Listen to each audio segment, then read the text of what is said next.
Hey everyone, welcome back to the channel. Today will be the start of something a bit different. I know I've been doing a lot of readings for the most part, but with the launch of my book just 11 months away on September 9th, 2025, I will now be doing a series of character spotlights, which if you are a follower on any of the many social media platforms I'm on, or have already subscribed to my newsletter, you have already gotten a taste of these character spotlights. But for these YouTube videos, I'm going to do something a little different. I'm going to start by reading the written versions of these spotlights that the newsletters have already gotten. And then afterwards, I'm going to talk a little bit more freely about the characters. And with that in mind, let's get started. Here's Seth, the main character of The Monsters Among Us. Seth is a bipolar 26-year-old whose entire life, unbeknownst to him, is orchestrated by demons. After his beloved dies, Seth undergoes a demonic metamorphosis, which causes the world's fictitious walls to crumble. From there, he's thrusted into a primordial quarrel of gods. Yet another life he never asked for, but one he must live through while learning to control his pain lest it destroys him and his newfound family. Fun fact, the name Seth is Hebrew, meaning anointed one, as well as being an alternate spelling of Set, the Egyptian god of chaos, turmoil, and storms. So it goes without saying that his inner journey of self-improvement is going to be tempestuous at the very least. But will he learn the error of his ways and be reborn as a new, better person? You'll have to read the book to find out.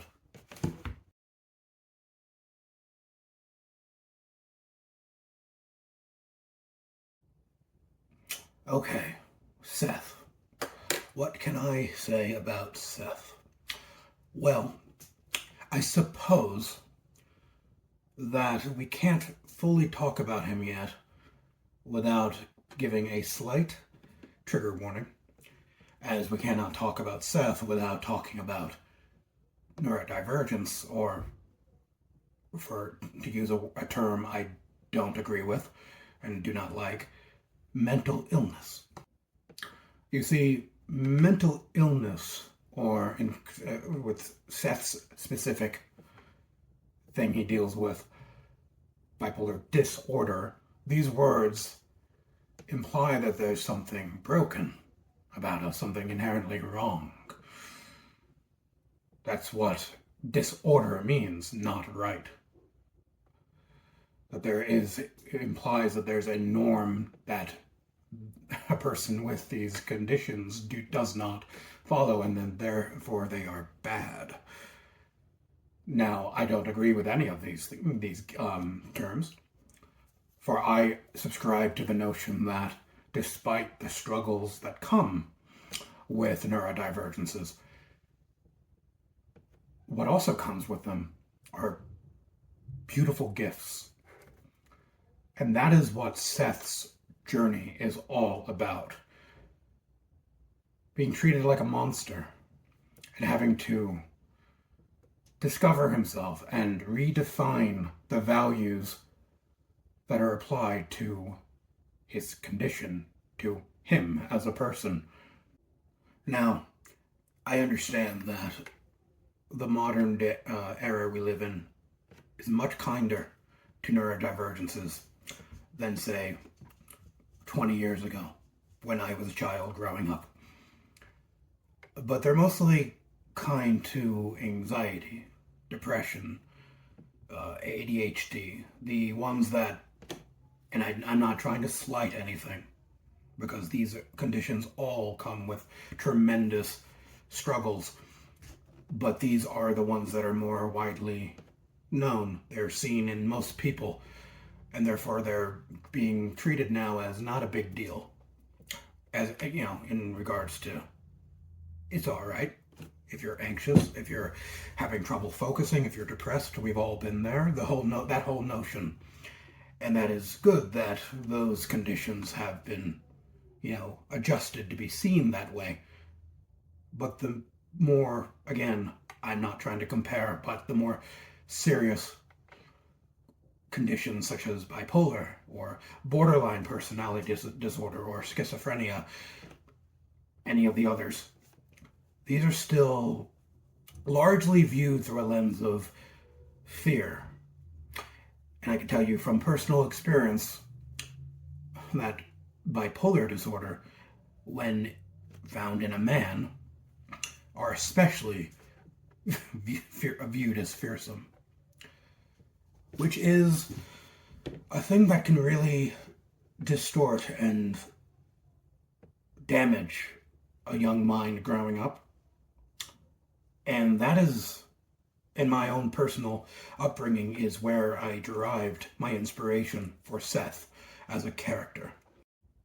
You see, again, when I was growing up, vastly different time from now, I grew up feeling, or rather I grew up being treated as I was a lesser person, a subhuman.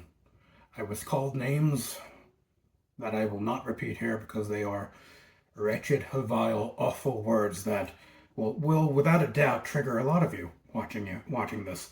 They're just bad words. And that's where I came up with the inspiration for Seth to be a character that up and through the first 26 years of his life, his entire upbringing was orchestrated by demonic influences. He was abused, he's hated, he's treated like a monster. And his story arc begins with him becoming a monster in a lot of ways, because that is what happens when you continually tell someone that they are a certain thing, especially a young person, a child growing up. Eventually they have no other reference points to turn to, so they just believe what they're told.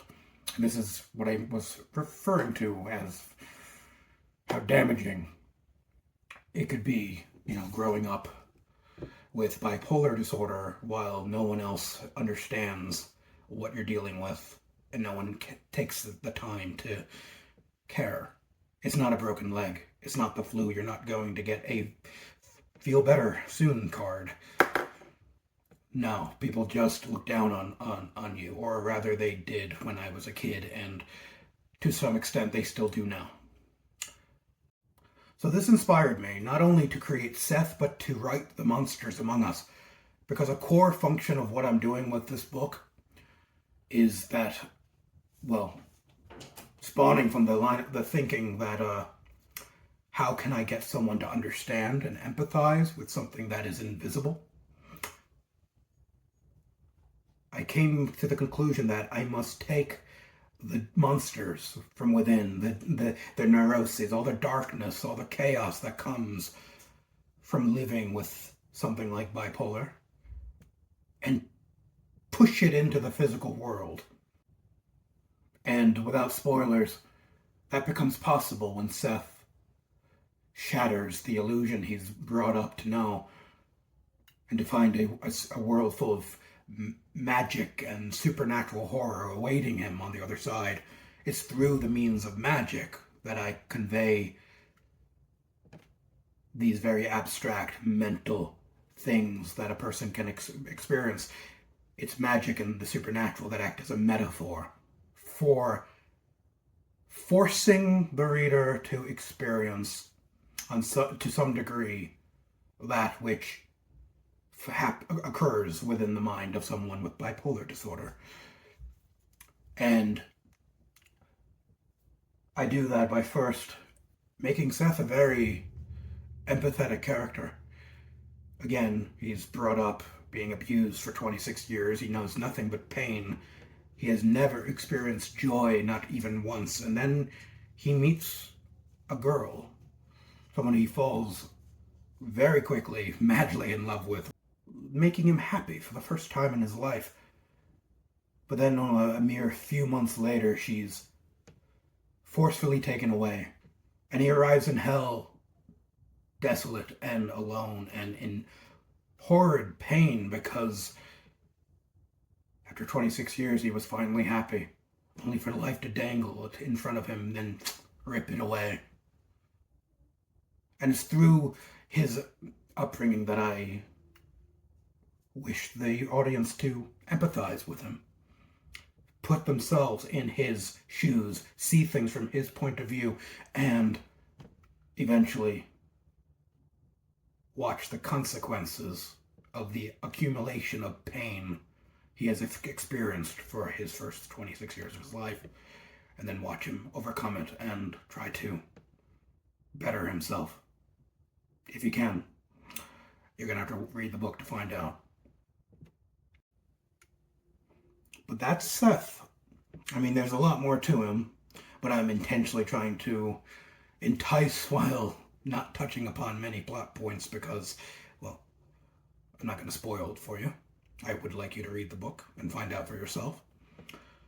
But I wanted to do these spotlights because I was told once that, more so than my query letters for this book, I enticed people about this book by simply talking about it and about the plot and its characters. And Seth is a very empathetic character. Immediately you latch on to his plight, his fears, his pains, his wanting for better things. And like all of us, what he wants most is to be loved. And he goes so long without it, only to have it taken away so soon after acquiring it. That would make any one of us a little bit self-destructive. And so I hope you pick up the book. Buy The Monsters Among Us on September 9th, 2025. You can pre-order it right now. The link will be in the description below. Because Seth's story is a special one. One that is heavy and hard and deep, but it's all the things that we all collectively, we human beings experience on a daily basis. We've all been anxious, we've all been depressed, we've all been any number of things, and that's what I'm hoping most of all for this book. What I had in mind for the entire 6 years I was crafting it. I want to make those who don't understand. And I want to make those like me, other neurodivergent people, I want to make them feel less alone. So, if you're either party, I implore you, pre-order a copy. You won't regret it.